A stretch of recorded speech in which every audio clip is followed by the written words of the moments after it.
Mari kita lanjutkan season berikutnya. Ayat ini berisi mengenai tentang Allah mengecam kepada mereka yang berlaku syirik, padahal di depan mata mereka adanya bukti kebesaran Allah Subhanahu wa taala. Bukti terhadap keesaannya. Tidakkah kamu perhatikan dengan seksama bahwa Allah telah menundukkan apa yang ada di langit dan apa yang ada di bumi untuk kepentingan dan kebutuhan umat manusia. Dia juga menyempurnakan nikmatnya untukmu yang bersifat lahiriah, seperti harta dan jabatan, dan seperti sifat batin, yakni ilmu pengetahuan, kesehatan, serta keimanan. Di sisi lain, akan tetapi manusia ada yang membantah tentang risalah Muhammad SAW dan keesaan Allah dengan bantahan tanpa dasar ilmu dan petunjuk yang benar, tanpa kitab yang memberikan penerangan dan bimbingan menuju kebenaran. Ayat ini juga mengandung tentang bagaimana mereka yang tidak memperhatikan tanda-tanda keesaan Allah SWT di hamparan alam yang luas ini. Apakah mereka tidak memperhatikan Allah lah yang menundukkan untuk mereka semua yang ada di alam ini, sehingga mereka lalai terhadap manfaat yang dapat diambil padanya. Dialah Allah lah yang menjadikan matahari bersinar sehingga terjadinya siang menjadi terang benderang. Sinar matahari dapat memberikan manfaatnya bagi tumbuh-tumbuhan yang dapat dimakan oleh manusia.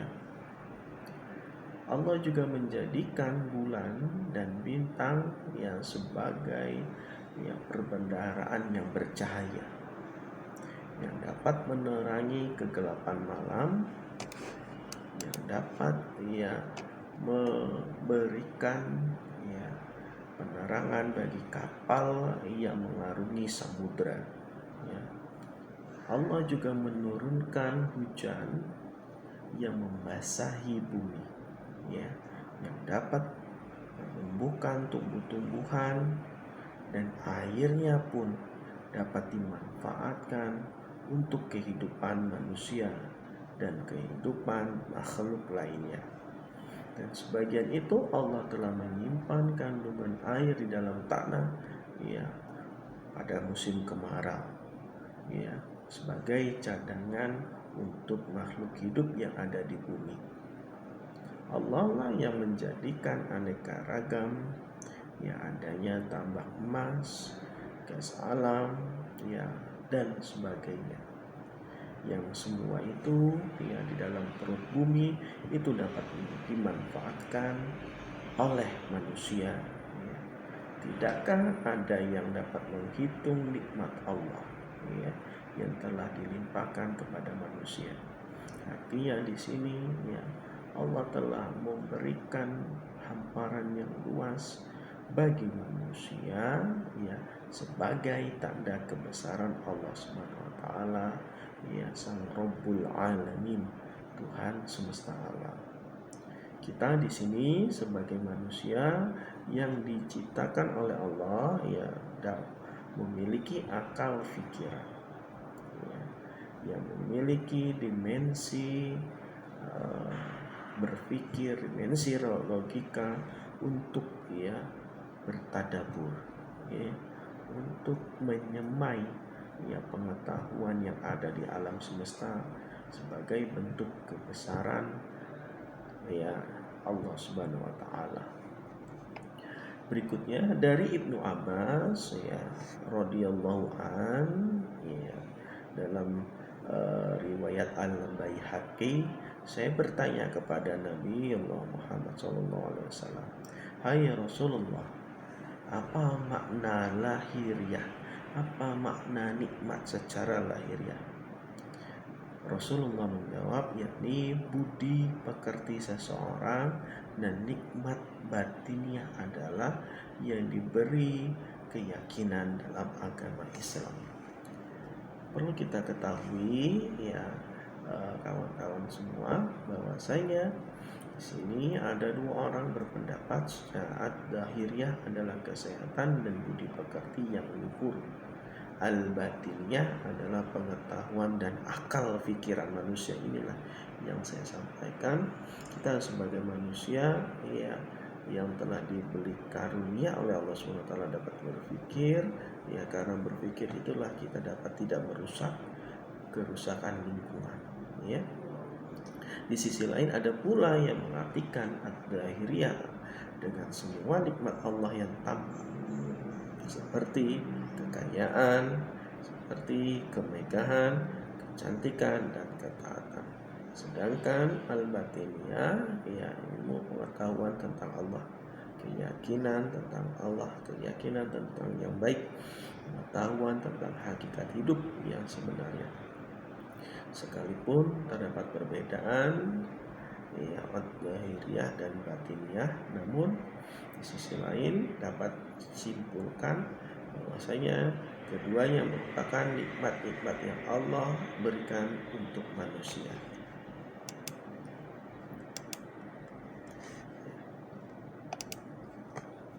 Dalam ayat ini ya, pada kalimat ini tadi ayat Quran surat Ar-Luqman lanjutannya ya.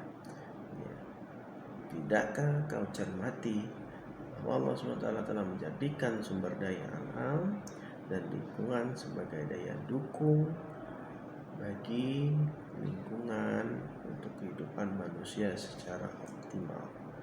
Ya, di sini ya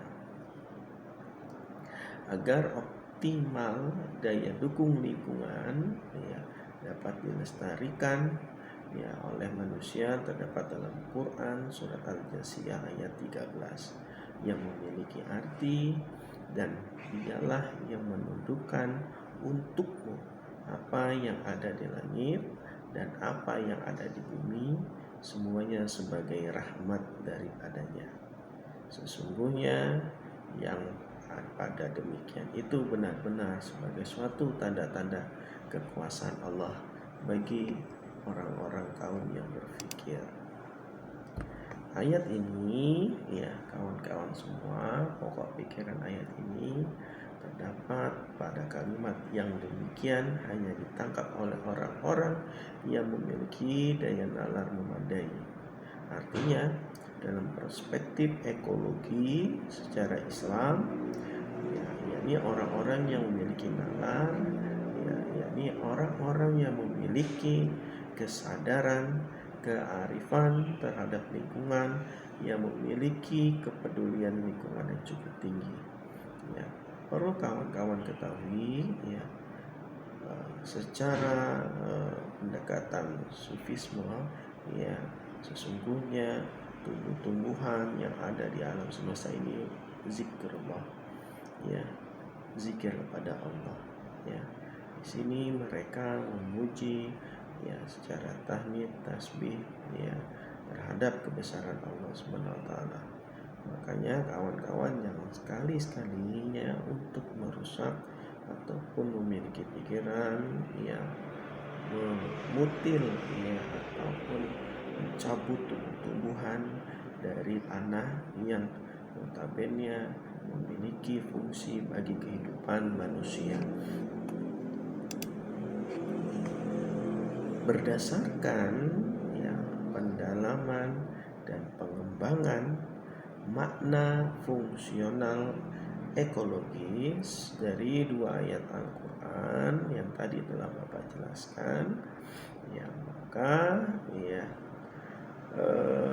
dapat diambil ya, kesimpulan ya berdasarkan pendekatan rasional ekologis dan spiritual religius Islam, pengembangan atas kesadaran, kearifan, ya, dan kepedulian terhadap lingkungan menjadi suatu keniscayaan yang tidak dapat ditawar sedikit pun.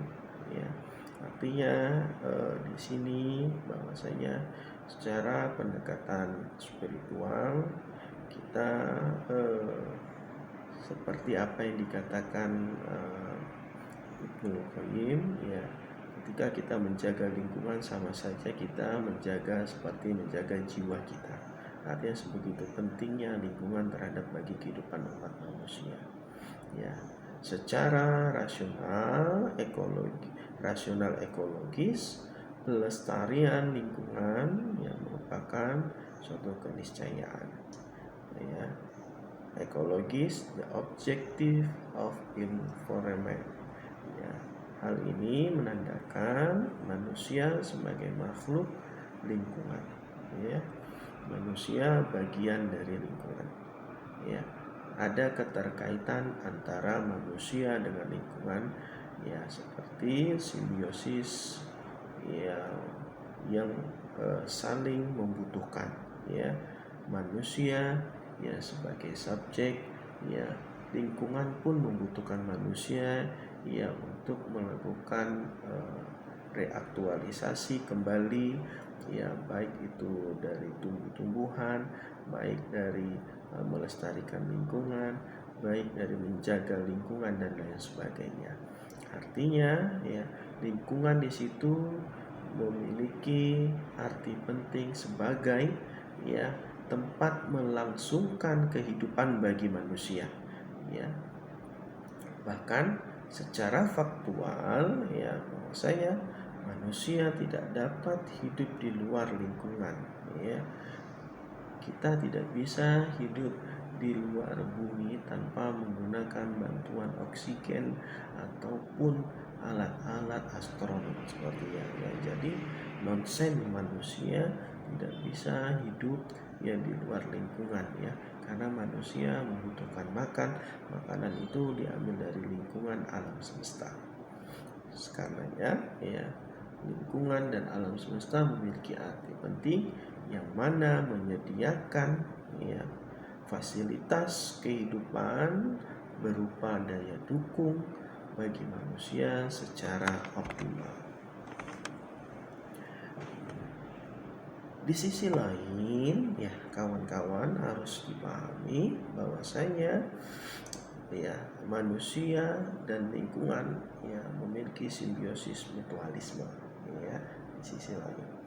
Sebab, ya, manusia makhluk yang berpeluang dan makhluk yang bertanggung jawab dalam tindakan pelestarian lingkungan. Ya, dengan ungkapan lain bahwasanya, ya, manusia sebagai subjek pengelola lingkungan mampu merencanakan, ya, mengelola, melaksanakan, mampu mengawasi pelestarian lingkungan itu sendiri. Ya, artinya komponen utamanya adalah manusia. Dengan demikian, ya, pelestarian lingkungan memerlukan, ya, partisipatif secara aktif dari manusia.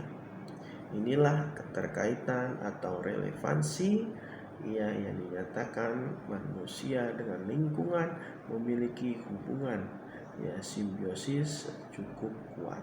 Ya, lingkungan yang bersifat faktual adaptif akan memberikan manusia sebagai, ya, tempat untuk mencari makan dan kehidupan, ya. Sedangkan manusia lah, ya, yang menjaga, mengawasi dan melestarikan lingkungan itu. Jadi dua aspek inilah memiliki hubungan simbiosis secara kuat. Dalam Al-Quran, ya, ditegaskan, ya, bahwasanya kerusakan lingkungan tidak lain,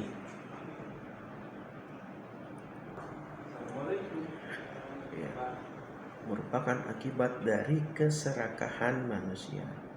ya dalam mengeksploitasi alam lingkungan secara membabi buta. Oleh karena itu, ya di sisi lain Allah telah memperingatkan kepada manusia tentang ulahnya. Ya, dalam Al-Quran surat Ar-Rum ayat 41, telah nampak nyata kerusakan di darat dan di laut, ya, disebabkan perbuatan tangan manusia, supaya Allah merasakan kepada mereka sebagian dari perbuatan mereka, agar mereka kembali ke jalan yang lurus. Ya, Allah telah memperingatkan kepada manusia, ya, dalam hal ini, ya, tentang poin pentingnya untuk menjaga melestarikan lingkungan, ya. Bahkan Allah telah memperingatkan manusia, ya, bencana-bencana kecil, ya, agar Allah mengingatkan tentang betapa pentingnya alam semesta itu, ya. Mari kita lanjutkan, ya, bagaimana Islam dan lingkungan hidup, ya, dari pendekatan spiritual Islam. Ya, nanti akan Bapak jelaskan secara ekosufism. Ya. Sebelum memasuki, kita harus mengetahui tentang dimensi agama terlebih dahulu, karena mata kuliah ini berbicara tentang dimensi spiritualitas. Agama telah berperan penting bagi peradaban dunia, ya. Agama tidak bisa dipisahkan dengan kehidupan, ya, yang bersifat aktualis. Ya, agama tidak bisa dipisahkan dengan pengetahuan, agama tidak bisa dipisahkan dengan pemerintahan, karena dimensi Islam itu meliputi seluruh serangkaian kehidupan yang ada di muka bumi. Ya. Agama telah memberikan sumbangan yang besar dan sangat-sangat optimal bagi perkembangan kehidupan sosial maupun teknologi, ya, informasi yang tadi Bapak sebutkan. Di sisi lain, ya, terkadang agama dijadikan sebagai alat untuk membenarkan tindakan-tindakan yang menindas kaum yang lemah. Ya, bahkan, ya, terkadang tanpa disadari agama menjadi alat membenarkan tindakan-tindakan untuk mengeksploitasi alam semesta. Inilah, ya, secara pendekatan yang tidak dibenarkan, ya, dalam perspektif agama Islam. Maka, ya, terkadang orang-orang, ya, yang memiliki pemahaman, ya, Islam pada aspek furu'iyah, ya, pada aspek cabang-cabang, ya, pada aspek dasar saja, tidak memandang serangkaian alam semesta ini merupakan bagian dari kehidupan manusia. Maka, ya, kita memerlukan kajian yang lebih mendalam tentang Islam dipandang secara spiritual, ya, dipandang sebagai hakikat, ya. Di sepanjang sejarah, ya, sufisme, ya, sufisme ini, ya, atau, ya, sufi itu orang yang mempelajari ilmu tasawuf. Tasawuf itu, ya, intisari dari agama Islam, bagaimana mengetahui tentang hakikat yang sebenarnya. Ya, jadi sufisme itu, ya, orang, ya, pengikut yang mempelajari tentang ajaran-ajaran tasawuf dalam Islam. Jadi intisari dalam agama Islam. Jadi Islam yang kafah itu mencakup di 4 aspek: fikih, tauhid, ya, tarekat, dan terakhir tasawuf, ya. Di sini sufisme yang memberikan kontribusi yang bagi nilai-nilai kemanusiaan, terutama kelestarian lingkungan hidup, ya, atau alam semesta, ya. Jadi sufisme bukan hanya memandang alam sebagai bagian, tetapi hidupnya manusia. Kemanusiaan, ya, di sini memiliki secara spesifik adalah, ya, kemiskinan, dan kemiskinan dimaksud tidak bersifat ekonomi, tetapi materi, tetapi juga moral, ya. Jadi sufisme itu memiliki kontribusi penting bagi degradasi moral yang ada di era global. Kawan-kawan semua, perubahan secara iklim ya, ekstrim yang menyertai terjadinya bencana-bencana. Beberapa hari yang lalu kita mendengar di media nasional terjadinya banjir di mana-mana, angin puting, longsor dan lain sebagainya. Ya, ini menandai gagalnya manusia sebagai khalifah fil ardh. Jika ya rusaknya alam lingkungan ya terus berlanjut, baik skala lokal maupun secara global, secara spesifik ya, maka manusia ya terhalang sebagai makhluk yang terpilih dalam mewakili Tuhan di muka bumi, dan secara eksplisit eksistensi kemanusiaan menjadi tanpa makna ya.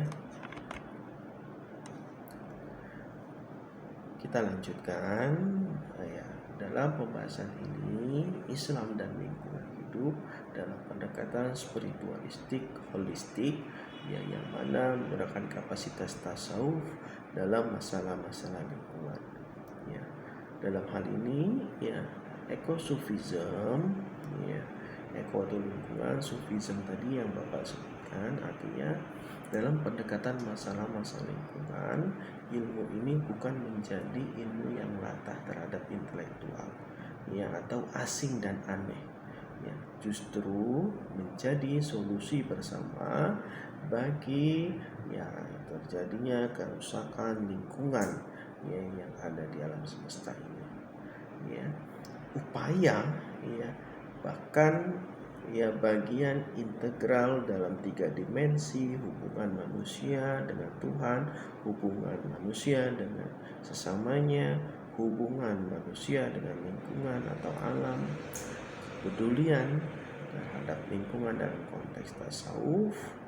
Catatan poin pentingnya silakan dicatat: pengakuan dan perlakuan terhadap lingkungan hidup sebagai ciptaan Allah yang mencerminkan kesucian dan kekudusan ya, kesucian dan kekudusan. Jadi alam semesta itu ya sebagai hasil ciptaan Allah, sama seperti makhluk manusia seperti kita ya. Mereka alam semesta itu ya memiliki dimensi ya, dimensi kekudusan dan kesucian. Tasawuf ya bukan hanya dipahami sebatas ya melayani ya atau spiritual atau mendekatkan diri kepada Allah SWT dengan cara riyadah untuk mencari ridho Allah SWT. Dalam hal ini hendaknya ya ekosufism memiliki arti diperluas ya, aplikasinya ya berkhidmat pada lingkungan ya. Artinya tasawuf atau sufism bukan berarti menjadikan lingkungan sebagai ketuhanan panteisme ya. Pada hal ini artinya ajaran ekosufism yang mendudukkan kembali secara fungsinya, menimbang antara kehidupan yang bersifat materi dan bersifat rohani ya, yang membangun hubungan secara harmonis antara manusia dan Tuhannya serta lingkungan sekelilingnya, memiliki dimensi kepekaan sosial, lingkungan alam, dan berbagai bidang kehidupan lainnya adalah menjadi bentuk bahwasanya ekosufism tidak sekedar pemenuhan spiritual, tetapi lebih dari itu yang membuahkan hasil secara pragmatis, secara ideologis, penyelamatan terhadap ya perlindungan bumi ini ya. Jadi dimaknai secara luas. Dengan memandang krisis secara ekologi sebagai akibat krisis spiritual dimensi global yang terbentang secara luas, untuk memperbaiki hubungan tersebut diperlukan ekosufisme atau ajaran tasawuf dalam lingkungan. Masalah lingkungan bukan hanya reposisi hubungan manusia dengan lingkungan dan alam semesta, tetapi bagaimana mereorientasi nilai attitude sikap atau etika dan norma-norma kehidupan yang tersimpul dalam tindakan secara kolektif, secara restrukturisasi hubungan sosial antar individu, individu dengan kelompok, kelompok dengan kelompok, dan antara kelompok organisasi yang lebih besar, misal negara dan lembaga internasional. Artinya di sini ekosufisme mengarahkan ajaran tentang tindakan yang bersifat kolektif yang dapat merestrukturisasi hubungan sosial antar individu tujuannya terhadap kepedulian lingkungan. Secara spesifik, ekosufisme atau teosofi Islam dinyatakan secara hierarki lahiriah alam makrokosmos kosmis alam memang telah dipersiapkan untuk kehidupan manusia, untuk kebermanfaatan hidup manusia, dan secara hierarki alam kosmos, alam dan manusia sama-sama makhluk Allah SWT, hamba Allah SWT tetapi di sini manusia memiliki dimensi spiritual. Pada tataran aksiologinya, tataran nilainya, manusia dalam memanfaatkan alam tidak boleh mengabaikan nilai-nilai ketuhanannya, apalagi berusaha untuk mereduksi secara ekstrim apa yang dilakukan oleh Barat secara materialistis, alam sebagai material yang harus dieksploitasi sebesar-besarnya untuk kepentingan alam, untuk kepentingan manusia. Jadi Islam menjaga itu artinya dimensi spiritual atau teologi Islam yang mengindikasikan dalam aksiologi yang manusia dapat memanfaatkan tetapi tidak merusaknya. Itu poin pentingnya. Ada poin penting pertanyaannya, mengapa ajaran-ajaran spiritual yang bersifat ekosufisme tersebut bukankah mengedepankan tentang integral hubungan manusia dengan Tuhannya?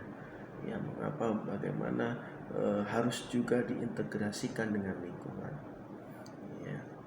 Karena pada dimensi ini kawan-kawan semua tidak diperhatikan lantaran pola pikir mindset kebanyakan kita secara dualistis memiliki dua aspek, memisahkan kehidupan rohani dan jasmani, memisahkan materi yang bersifat surgawi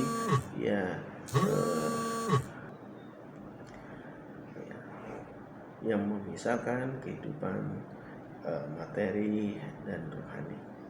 Cara berpikir popularatif ini cenderung menghapuskan relasi yang ada, kesatuan antara esoteris dan eksoteris disekat menjadi dua ruang yang saling berseberangan sehingga menyandingkan ajaran tasawuf dan lingkungan sesungguhnya menyadarkan kita pentingnya kesinambungan alam semesta dengan keanekaragaman secara hayati pada pemahaman tentang kesucian alam semesta.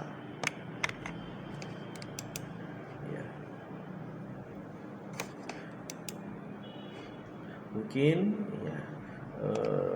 itu saja dari perkuliahan kita pada pagi hari ini ya. Lebih dan kurang saya mohon maaf ya, dan mohon ampun kepada Allah SWT. Sekali lagi saya mohon maaf ya menggunakan media pembelajaran ini dikarenakan ada beberapa kegiatan yang tidak dapat Bapak pisahkan pada pagi hari ini hingga sore hari ini ya, termasuk ya akreditasi nasional untuk prodi di pasca sarjana. Itu saja yang dapat Bapak sampaikan. Wallahu muwaffiq ila aqwamit thoriq. Wassalamualaikum warahmatullahi wabarakatuh.